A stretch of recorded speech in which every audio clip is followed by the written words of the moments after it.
Yesu ashimwe mwebwe akurikiye muri wowe TV muri kumwe nanjye NGD.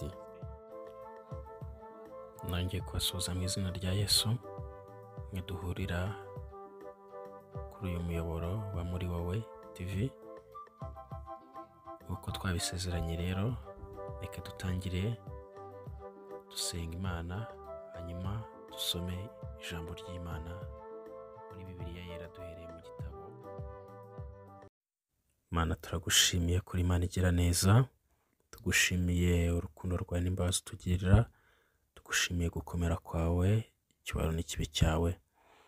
Tugushimiye uyu mwanya nanone uduhaye wo gusoma ijambo ryawe ryera. Umwuka wawe wera yururuka bane natwe, kandi buri wese abe mu ruhande rwe, utuyobore. Mwami Imana, ukomeze kudushyigikira muri byose, mu izina rya Yesu Kristo umwami wacu. Yesu tubisabye, amen. Itangiriro igice cya 21. Sara abyara Isaka. Uwiteka agenderera Sara nk'uko yavuze. Uwiteka agirira Sara ibyo yasezeranije. Sara asama inda ya Aburahamu ashaje, babyara umuhungu igihe Imana yamubwiye kigeze. Aburahamu yita umuhungu yabyaye Isaka, uwo yabyaranye na Sara. Aburahamu akeba Isaka umuhungu we amaze iminsi 8 avutse, uko Imana yamutegetse. Aburahamu yabyaye uwo muhungu we Isaka amaze imyaka 100 avutse.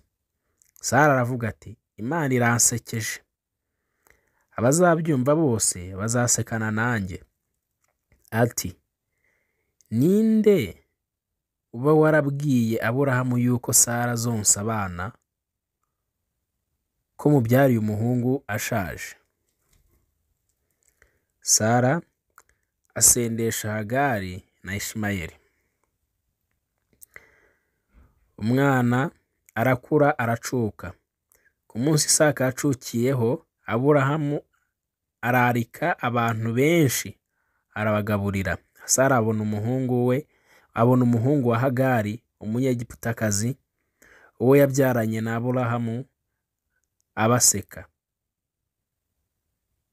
Nicyo cyatumye abwira Aburahamu ati, senda uyu muja n'umuhungu we, kuko umuhungu w'uyu muja atazaraganwa n'umuhungu wanjye Isaka.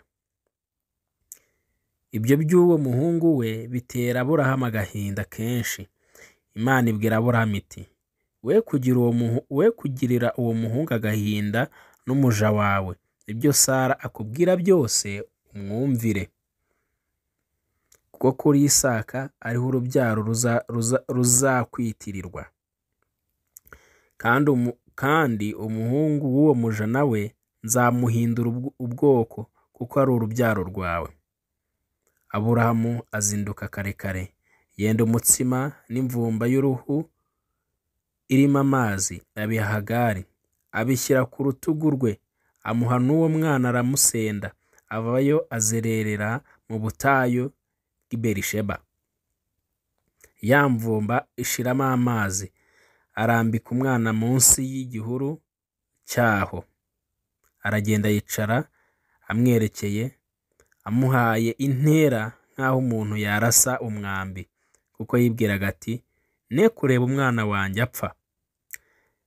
Yicara amwerekeye, atera hejuru ararira. Imana yumva ijwi ry'uwo muhungu. Marayika w'Imana ari mu ijuru ahamagara Hagari, aramubaza ati, ubaye ute Hagari? Witinya, kuko Imana yumviye ijwi ry'uwo muhungu ahari. Haguruka, byutsa umuhungu umufate mu maboko, kuko nzamuhindura ubwoko bukomeye. Imana imuhumura amaso, abona iriba. Aragenda avoma amazi yuzuye ya mvumba, ayaramiza umuhungu we. Nuko Imana ibana n'uwo muhungu, arakura, atura mu butayu, aba umurashi, aba mu butayu bw'i Parani. Nyina amusabira abanyegiputakazi. Aburahamu n'Abimeleki barasezerana. Muri iyo minsi Abimeleki na Fikoli umutware w'ingabo ze babwira Aburahamu bati, Imana iri kumwe nawe mu byo ukora byose. Nuko rero undahira Imana yuko utazandiganya cyangwa umwana wanjye cyangwa umwuzukuru wanjye, ahubwo ineza nakugiriye kuzayinyitura njye n'igihugu wasuhukiyemo. Aburahamu aramusubiza ati, ndarahira. Aburahamu azimuza Abimeleki ku by'iriba. Abagaragu b'Abimeleki bamunyaze. Aburahamu azimuza Abimeleki ku by'iriba. Abagaragu b'Abimeleki bamunyaze.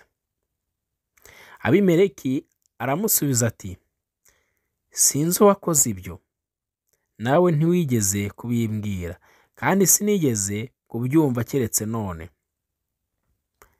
Aburahamu azana intama n'inka abiha Abimeleki, bombi barasezerana. Aburahamu arobanura abagazi b'intama 7 bo mu mukumbi we. Abimeleki abaza Aburahamu ati, abo bagazi b'intama 7 urobanuye bisobanuye iki? Aramusubiza ati, aba bagazi b'intama uko ari 7 ndabaguhera kugira ngo bimbere umugabo, yuko ari jye wafukuye iryo riba. Nicyo cyatumye yita aho hantu Berisheba, kuko ariho barahiriye bombi.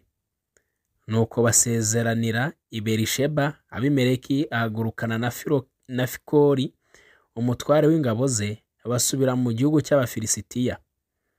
Aburahamu atera igiti cyitwa umwesheri Berisheba, yambarizaho izina ry'Uwiteka Imana ihoraho.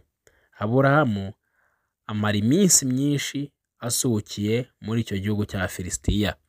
Mwakirenze ijambo ry'Imana.